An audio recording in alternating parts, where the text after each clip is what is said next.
Hello, and welcome to another episode of Point to Point.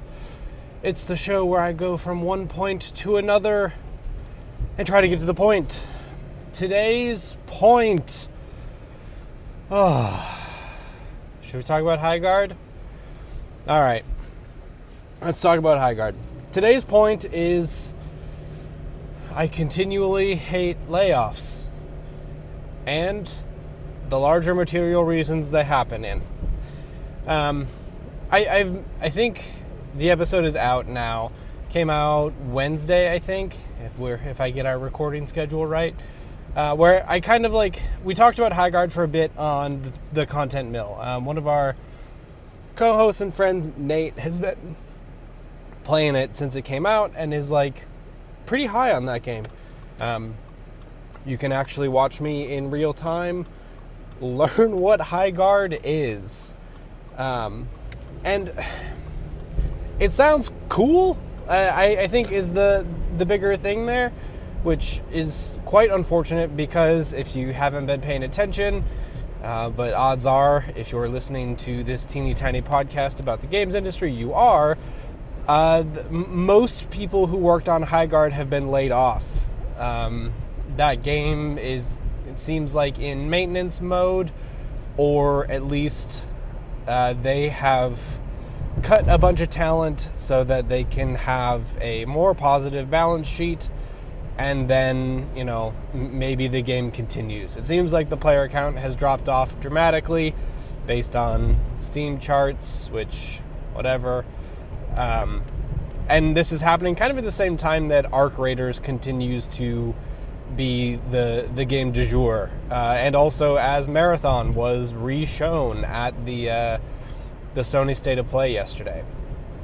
And so I think there's a couple of different angles we can take this Highguard thing. I think the first one is a joke I made on the Content Mill that's kind of been sticking around in my mind since I made it, is that they just got fully Keighley'd. I think that there's a lot of blame going around to Geoff Keighley for basically scooping up this thing, the trailer that they had prepared when it wasn't part of their media strategy, and the big stage brought probably the worst kind of attention, unfortunately. As much as Keighley probably wanted it to be a nice gesture to some devs that he's friendly with. And there's kind of I would say a thread, and part of the blame certainly rests with Geoff kind of just torpedoing that game, putting it in front of a bunch of people, getting the worst possible people who had been sitting through what I can only assume is a 7-hour presentation. I haven't watched the Game Awards in a minute.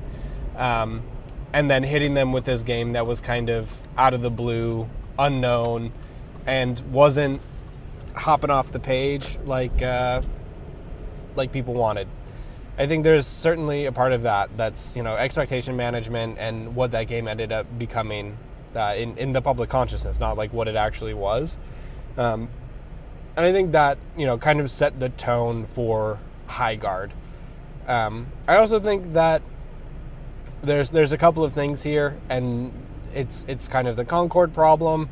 It's kind of what we're seeing a little bit of Overwatch going through right now, where there are these big, quote unquote big. They are beautiful games that require a population to play them, that get people to stick around. There are these big games that are having a player count issue, I guess.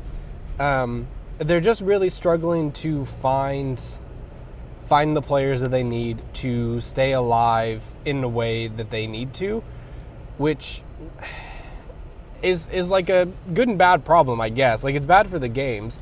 I think it's generally, well, I don't know if it's good. To me, it seems very much like there are 7 games that are vying for the attention of 3 games that already exist. And I think that's kind of the problem that Highguard ran into as well, where it is a game that on its surface is a first-person shooter that has some, raid-like mechanics. It has some Overwatch mission style mixed in with kind of like the Battlefield mentality of here is a larger goal you're trying to achieve. And as you can tell, I just used 3 other games to explain how this is. It's an Apex Legends style game that has first-person shooting built by a lot of people from Respawn. It has Overwatch style character designs and like mission modes combined with a Battlefield-esque push to a certain goal to win. And if you are a person who is watching the Game Awards, if you are a person who is watching for what the next big video game, the next big first-person shooter video game is even, you probably have played all 3 of those games. Or you fall into one of those games and the magic mix-em-up of those 3 is not doing it for you. And so the game seems to be very fun, and people seem to really like it. The people who are playing it, at least. And then it just kind of comes out, it's a 100-person team, and it just kind of stops because those other games are already there. We continue to push out more games in this style, but the attachment that people have to those other properties I mentioned, to, I guess maybe less so Overwatch, but the new Battlefield, the Arc Raiders game that is this, open world-ish mission mode that has like social dynamics in it. Marathon is coming out pretty soon. Like, we continue to just try to make the next one of these games happen, and it seems to be all chasing after the Fortnite money that everyone wants. And I think there's just this dawning realization that if it's gonna happen, like, it almost needs to be a small team of people. Like, you need to go back to, the PUBG model of here is a small thing that somehow got huge. And I think that's what Highguard, the Bright, Wild Bright, maybe. I'm getting my studios with layoffs confused, but I think that's what they're going for. I just think they maybe went a little too big. And so we'll see what happens with Highguard as it continues. Usually when a studio lays off that many people, it certainly feels like a death knell. So I imagine it is not long for this world. But I think maybe the larger point here is I think it just generally sucks and is like it makes video games continue to look like a childish medium when there is so much weird just brigading and awful toxic nonsense that comes out when you see a trailer you don't like. And I think that this is just a pervasive thing in the world right now, and I think there's like much larger reasons for that. Just gestures wildly at the world and the state of world politics right now.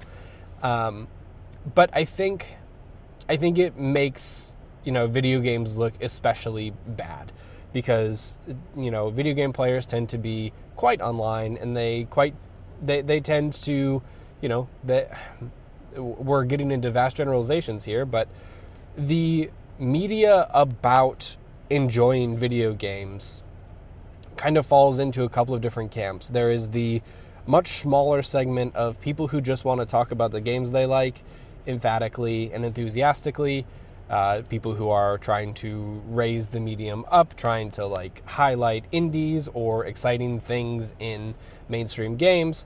And then you have the people who just like to play games and don't really engage in that media at all. And then you have kind of the remnants of, dare I say it, Gamergate, or the people who grew up watching that happen, which is, it's almost 10 years ago now. Like, there are people who grew up on the internet watching Gamergate happen when they were 10 years old, and now they can legally drink in the United States. And I think that the part where media about games has revolved so much around reaction and, experiencing stuff and then having to have a piss take about it has like warped like warped the brain a little bit, and it has made the way that we engage with this media be either enthusiastic or antagonistic.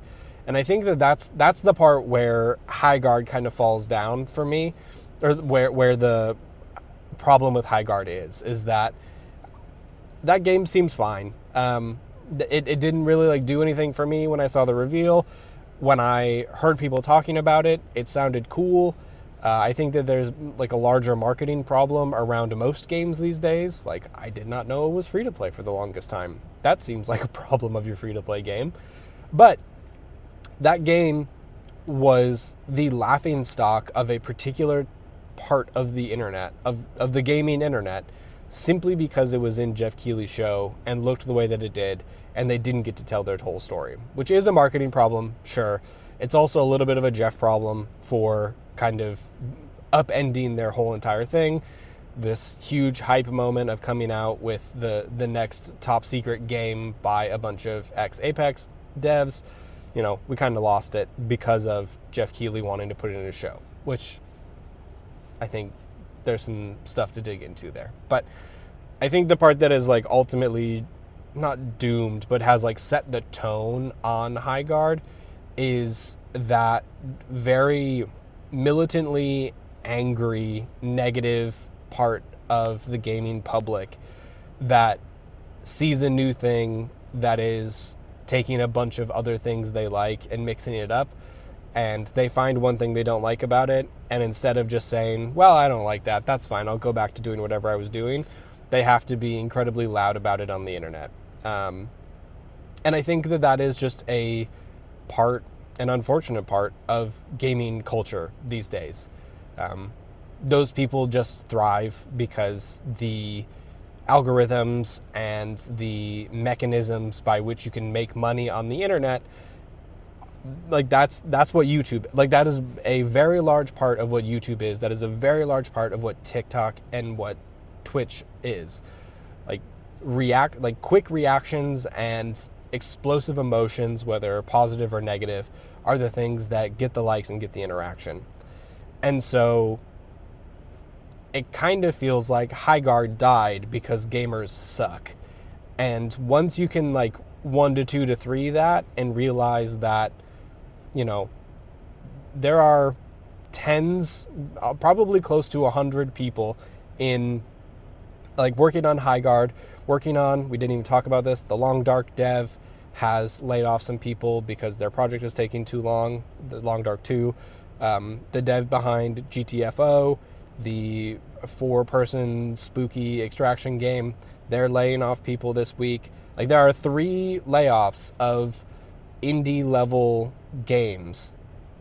And I think a lot of that, maybe less so Long Dark, but a lot of that is like GTFO and Highguard is because those games did not take off the way that they needed to economically make sense. And I think at least part of that reason is toxic shitty gamers who need to be loud on the internet and then are influencing people negatively to not buy them. And I think that that's a larger, like, toxic part of the internet that we should be a little bit more introspective on, because I'm not in music or movie spaces, but from an outsider looking in, I do not have a prevailing sentiment that those are incredibly toxic spaces that put down the rest of that media. It's mostly people in entrenched camps, and then that's kind of it. And in games, it's kind of not that way. So I don't know. I think that there's a lot of problems with the Highguard situation. But the way that I fall down on it is something that I've been thinking about a lot with just media in general, is that I think that gamers are too quick to put down like very large aspects of the medium they enjoy simply because it doesn't look the way they want it to, or doesn't play the way they want it to. It doesn't sound like they want it to. It, you know, doesn't have the themes that they want it to, instead of engaging with it as, you know, either not engaging at all, like, hey, maybe Highguard isn't for you, how about you just shut up and go away, or let me talk about why Highguard didn't work for me from like an artistic or from a mechanical perspective instead of I saw a trailer at the end of the big commercial and it makes me feel a certain way, so I need to tell everyone on the internet about it. So yeah, shame about Highguard. I hope those devs find work somewhere. It's harder and harder to get these days, but I hope they land on their feet, or at least are able to find something. Highguard looks cool. It looks highly polished and beautiful, so hopefully they can at least get some work off of the work that they've done. At least it launched. I guess it can go in portfolios and they can talk about it, but fuck, that sucks. Well, happy Friday. Here we are. Let's go knock the rest of this week out of the park. I'm going to go ride on this train. I'm going to go play some more Dishonored or maybe some Prey, because also I can't be bothered to play a game that came out in the past 10 years. So here we are. All right. Have a good rest of your day, and thanks for listening to Point to Point today. We'll see you next time. Bye.